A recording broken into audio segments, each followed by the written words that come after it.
Hello and welcome back to my channel. Bonjour et bienvenue sur ma chaîne. My name is Muriel and in this video I will be making, as you can see, a tier list ranking all the novels I read in the second half of 2021. I also did this for the novels I read in the first half of 2021, so you can also go and check that video out if you feel so inclined. I'm doing this as a little companion slash prelude piece to my yearly reading wrap-up, which will be releasing on the 1st of January 2022. No, it's been a hot minute since my last video, but as I've said previously, November, December, a month where I wind down with my reading, and this year specifically I've been occupied with other things. Also a quick reminder that the way I tend to rank books in these types of lists is a bit looser than perhaps the way I'd rate them officially in reviews. It all amounts to an averaging out of a more intellectual appreciation and a more emotional one that I might only really feel in the moment, which might change in the future. Things like that, and also they might not be absolute rankings, but rather relative rankings with regards to all the other books present in the tier list. So kickstarting this list off with The Hound of the Baskervilles by Sir Arthur Conan Doyle. I read this back in September,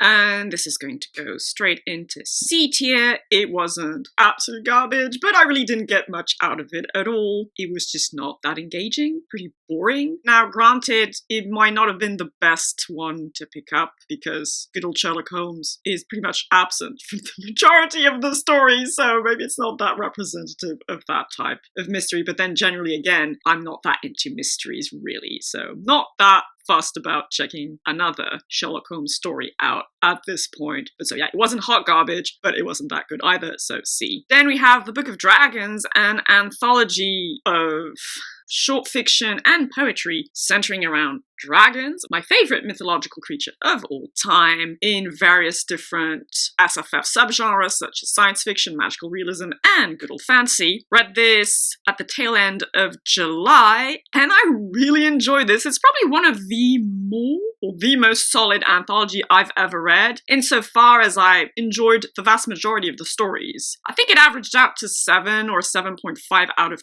10, but there were also a fair few stories that were 8s or even 9, so it could technically go at the top of B or at the lower end of A. In this case, since it was just such a solid anthology overall, I'm going to place this in A. Then we have The Doors of Eden, written by Adrian Tchaikovsky. Read 3 things by Adrian Tchaikovsky this year. I adored Children of Time, thoroughly enjoyed Children of Ruin. The Doors of Eden was a lot of fun. I adored the base premise and some of the world-building developments with regards to speculative evolutionary biology. However, I didn't like it nearly as much as Children of Time. Still, it was, yeah, a good old time. So I read this in August, and this is going to be a very respectable B entry. Then in October, I read The Strange Case of Dr. Jekyll and Mr. Hyde by Robert Louis Stevenson, and it was a complete dud.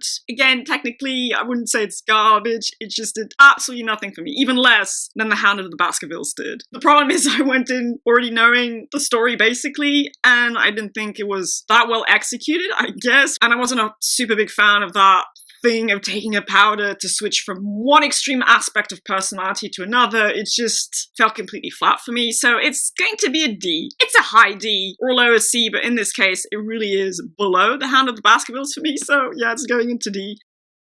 Then we have The Fall of Gondolin, written by J.R.R. Tolkien, obviously. So I'd read Baron Luthien the same year, and I read this, rounding out my pretty solid reading of Tolkien-verse fiction. It's the beautifully illustrated version by Alan Lee. I enjoyed it for what it was, getting to learn how the story of The Fall of Gondolin was developed over X amount of years and reading through different versions, getting a few additional details about that tale, which you don't quite get in the Silmarillion, I don't think, but it's still just a taste. Ultimately, I would have wanted an actual novelization of that episode of The Elder Days in the Tolkien verse. So, just like Baron Luthien, this is going to go into C, but it's a respectable C, and it's definitely going to go above The Hound of the Baskervilles.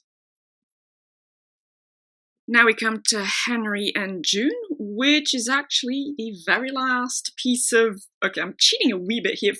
fiction I read this year. Finished this basically 5 days ago now. So yeah, it's not technically a novel, it's a collection of excerpts from diaries written by Anaïs Nin, but she kind of fictionalized her own life to some extent, so yes, I'm cheating somewhat, but it still counts. It was a good reread for me, because I'd read this a few years before. I enjoyed some aspects of it, didn't enjoy some others. I really mostly strongly liked, I would actually say, her writing about love, sensuality, erotic, desire, connection, connectedness to a lover, things of that general nature. You will hear more thoughts about this in my December reading wrap-up. This, again, technically straddles C and B tier. For now, I'm going to place this in C tier, upper C tier, I guess. Maybe I'll shuffle it around at the very end of the video. For now, upper C tier.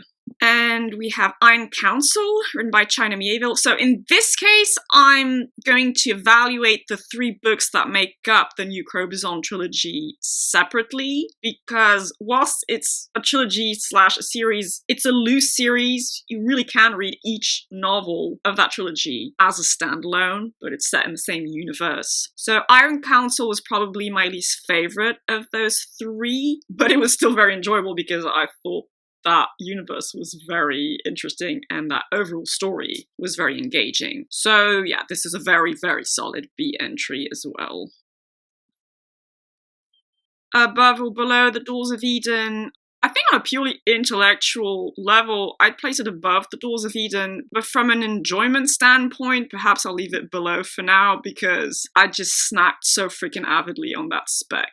Evolutionary biology. L'Enchanteur, written by René Barjavel. So that's a novel I first read in my 3rd year of secondary school when I was 15 years old, I'm pretty sure, so a while ago now. I reread it this past month, did not enjoy it at all. It was fine in some respects, and it was just very bad in others. So this is a French language retelling of the Arthurian saga centering on Merlin, supposedly, and to a lesser extent his relationship to his great love interest, the enchantress Vivian, the Lady of the Lake. And it was fairly tedious, very loose-knit as a story centering on the Christian-coded quest for the Holy Grail. There is abysmal female characterization and weird, clunky, clumsy writing / commentary about sex, virginity, love affairs, things like that. Again, I go into more detail about this in my December reading wrap-up, but so this is definitely going to go into D tier, though maybe I guess above Jekyll and Mr. Hyde, because Arthurian saga, and there were some little bits that I found mildly engaging. That's how I'm going to justify it in any case. Then we come to Little Big, written by John Crowley. So this is one of 2 fantasy masterworks I read this year. In fact, I did a dual review for them because they were somewhat linked thematically, having to do with, broadly speaking, fairies. It was very disappointing and very boring, actually, just legitimately boring. The kind of boring where you feel like you're trudging through sludge. There were some interesting bits in there. There was a thing about memory palaces, which I always find interesting, but it was otherwise a pretty massive dud. I guess it's technically an upper D tier entry or a lower C tier entry. At this point, I'll put it in upper D, but against one of those edge cases. Because, I mean, some of the writing was very nice, but it was just so boring and characters are so passive. So, yeah. And then we come to some more of Lovecraft. I read The Dreams in the Witch House and Other Weird Stories in the month of October. I'd read Little Big in August, so yes, Dreams in the Witch House, the 3rd and final Penguin Modern Classics anthology edited by S.T. Joshi. And I had a good time, as I always have a good time with Lovecraftian fiction. So this, for me, is going to be an A entry, because it's good old reliable, big creepy monsters, that cosmic horror we all know and love, which I know and love in any case, and plus cats battling eldritch monsters. That was just so what the fucky, but mad respect for actually inserting that into one of his longer short stories.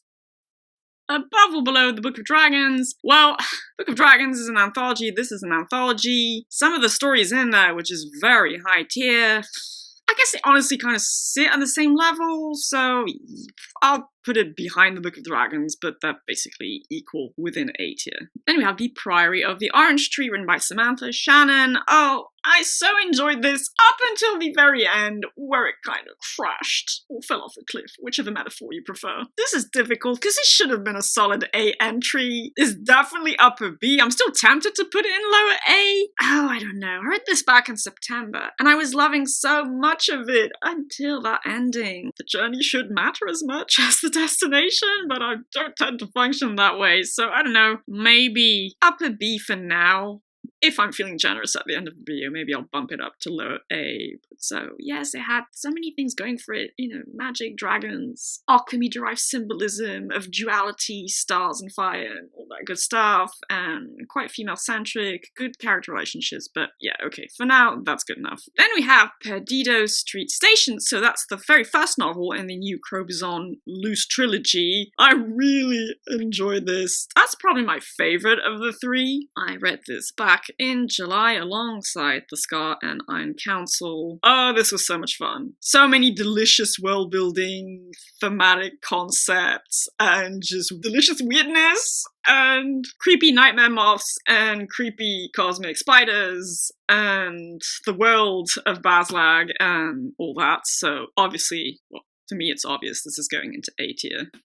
And sure, I'll put it at the top of A tier for now. Unfortunately, when it comes to Piranesi, my introduction to Susanna Clarke, well, that just, again, didn't work for me. I wasn't outrageously disappointed because I honestly didn't know much about it going in. Again, it wasn't abysmally bad, it just felt very forgettable ultimately. There is nice ambience, atmosphere, there's a neat world-building base concept, but then I felt it didn't really go anywhere, and the plot itself was meh, whatever. So it hasn't put me off Susanna Clarke, because I plan on reading Jonathan Strange and Mr. Norrell next year, and that's a chunky 1,000-page book. But for this one, yeah, no, I'm sorry, it's not going above C. Where in C exactly, though? I guess but below Tolkien. Yeah, it has to go below Tolkien, but above Arthur Conan Doyle. So Piranesi I read in the month of September. Now we come to the Poppy War trilogy, which I read in the month of November. I have a series review for this trilogy. Oh, I also have a series review for the new Crobuzon trilogy, if you want to check that out. I have also a standalone review for the Priory of the Orange Tree, and like I said, a dual review for Little Big and this upcoming novel, Thomas the Rhymer. So the Poppy War was a massive disappointment. That one actually kind of pissed me off by the end of it. It was the most disappointing series I read this year. No contest whatsoever. Some of the books in that trilogy would definitely go into D tier for me. The Burning God would straight up go into D tier. If I average it out, however, it's a C tier entry. Some of the things in there were enjoyable or engaging enough, but I was just left massively underwhelmed with the theming, with the world building, and the character work. I'm sorry, but I just couldn't with Rin. The main character, the only point of view you get in this trilogy, she was such an atrocious character. I was so sick of her by the end. This trilogy left a very bitter aftertaste in my mouth. So yes, C tier and lower C tier, I might add. Honestly, I'm going to put this below Piranesi at this point. Still above The Hound of the Baskervilles, because I mean, some of the things in there were interesting enough. And it wasn't complete garbage either, as I've stated in my review, but it's just, I was so disappointed. And so the third book, which is technically the second chronologically in the new Crobuzon trilogy, The Scar, which has a strong nautical theme. That's what I'm going to call it. I mean, it features a pirate city made up of linked up ships, which I didn't think I would like, but I actually thought it was a really neat idea. And there are also a lot of delicious, crazy, weird world-building concepts developed in that story. I liked the main character, and I liked some of the character-linked thematic developments as well, to do with scarring and things like that. So this is also going to be a very high B tier entry. Not quite A like Perdido Street Station, but definitely upper B. So To me, once again, this sits at exactly the same level as the Priory of the Orange Tree, maybe above it, since I was disappointed by this one's ending. Oh, this is hard. Well, I'll put it like this for now, but they basically sit at the same level. So as previously mentioned, Thomas the Rhymer, written by Alan Kushner. This was a warm little tale about a semi-historical figure from medieval Scotland called Thomas the Rhymer, who gets carted off to Elfland, which is basically fairyland. So I did a dual review for this and Little Big, if you want to check that out. It was nice, nothing extraordinary, exceptional, but it was an enjoyable little read. So it's a positive C tier entry, is how I'm going to put it, basically. Where in C tier, though, I guess it, I don't know, maybe just above Piranesi, because it left me with decent enough warm feelings.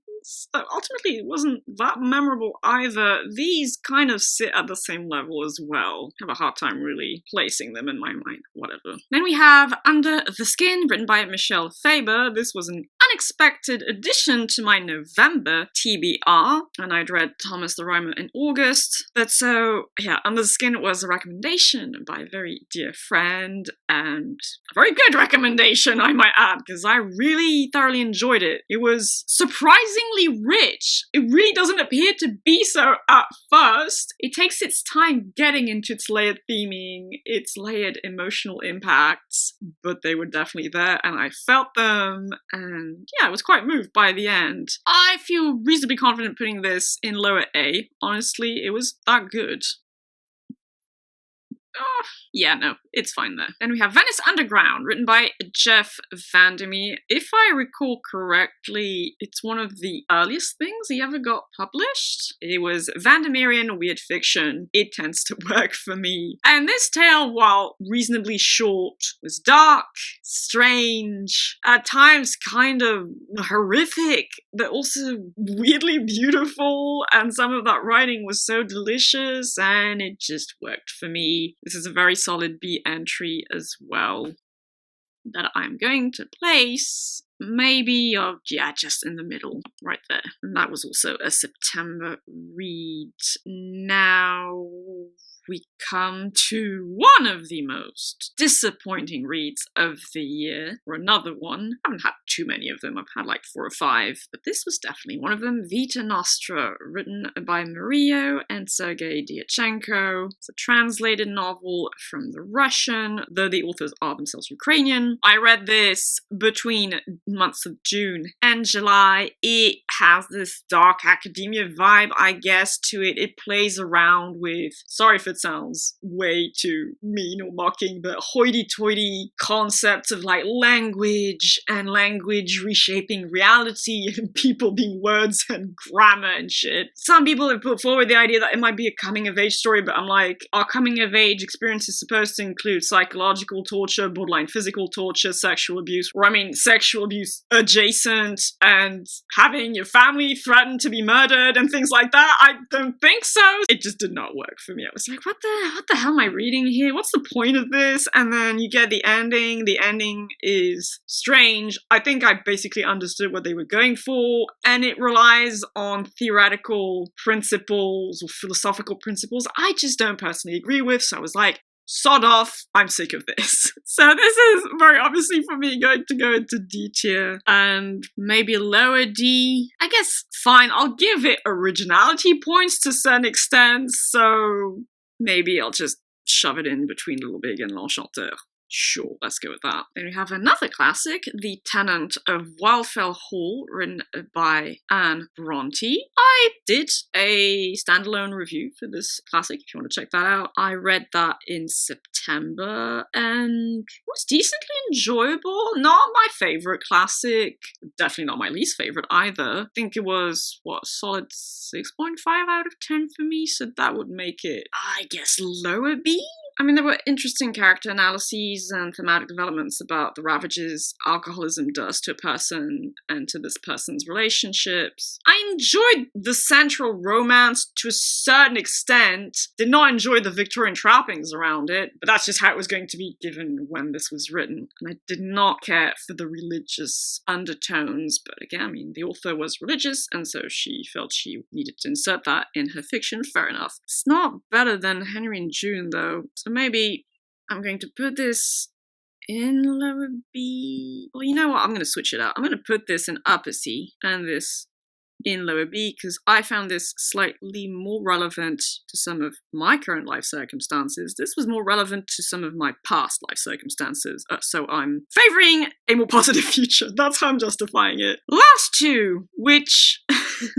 Which, they both have witch in the title, and I did a dual review for both of these novels as well if you want to check that out, because they were thematically linked, having to do with witches. And I read both of them in the month of October. So first, we have The Witch's Heart. It is a mythological retelling of Germano-Scandinavian mythology centering on the event of Ragnarok and centering on the character of Angrboda, who was one of Loki's wives. And she is the mythological figure who birthed some of the central actors of Ragnarok. And I loved this novel. It worked for me so well. It was so emotionally impactful for me. I cried quite a bit at the end of it, and it was just a very, very solid mythological retelling, the kind I just want more of, basically. So this is actually probably going to go at the top of A. It's not quite good enough to make it to S tier. Relative to all the other novels, and I mean, I did say this was a relative tier list, so I guess I could technically put it in S tier, but at the same time, I don't know. I'm gonna put it at the top of A for now. But keep in mind that technically, for this specific list, it could go in S. Okay, fine. Symbolically, I'm putting in S. Ultimately, it doesn't really deserve to be an S, but for this list, sure. At least so I have one thing in S tier, I guess. And finally, The Year of the Witching, written by Alexis Henderson. So The Witch's Heart was written by Genevieve Gonchek. The Year of the Witching was fine. The problem is I thought it was going to be adult fiction. I maintain this is young adult fiction. It was pretty poor thematically. World-building-wise, it was disappointing, though I did enjoy some of the dark witchcraft imagery, which pulled from classic folklore about witchcraft. And it had some light horror elements I really dug, but I felt the novel could have used more of that, honestly. It's a solid C entry. Oh, well, oh, this is hard. Yeah, no, okay. Put this right here. It's not better than I mean, it's not better than Tolkien, but this is not like a full Tolkien story. Sorry, Tolkien. No. Sorry, I can't do that. It's staying right there, that's fine. So, looking at this list, I think it's fine the way it is. Again, this doesn't quite feel right. I mean, this was really freaking good as well. Probably this is the novel I felt the most strongly about positively of all of these. But this was very solid. I love me some H.P. Lovecraft. This was an excellent novel. I mean, anything in A is going to be very, very good, right? And this, and even some of the B entries were very, very good. I mean, no, it's fine. They sit at the same level. This is good as well. Some of these sit at the same level. This is fine. So yes. This is my tier list ranking all the novels I read in the second half of the year. A much lighter S tier than in the first half of the year. A slightly heavier C tier. I think a slightly heavier D tier. Well, yeah, not too bad either. So next time I see you all, I will be doing a review for season 1 of the Wheel of Time TV show adaptation. You'll get my monthly reading wrap-up for December, and then of course my yearly reading wrap-up, in which I'll definitely go over some of these novels again, because I'll be mentioning my favorites, my massive disappointments, and some other particularly interesting reads and series reads. So yeah, you'll hear more about these again in not too long. Until then, I hope you all have a lovely day, evening, or whichever time of day you prefer. Do take good care of yourselves, have a Merry Christmas, or whichever other end of year festivity you enjoy, and I shall see you all again reasonably soon in the next video.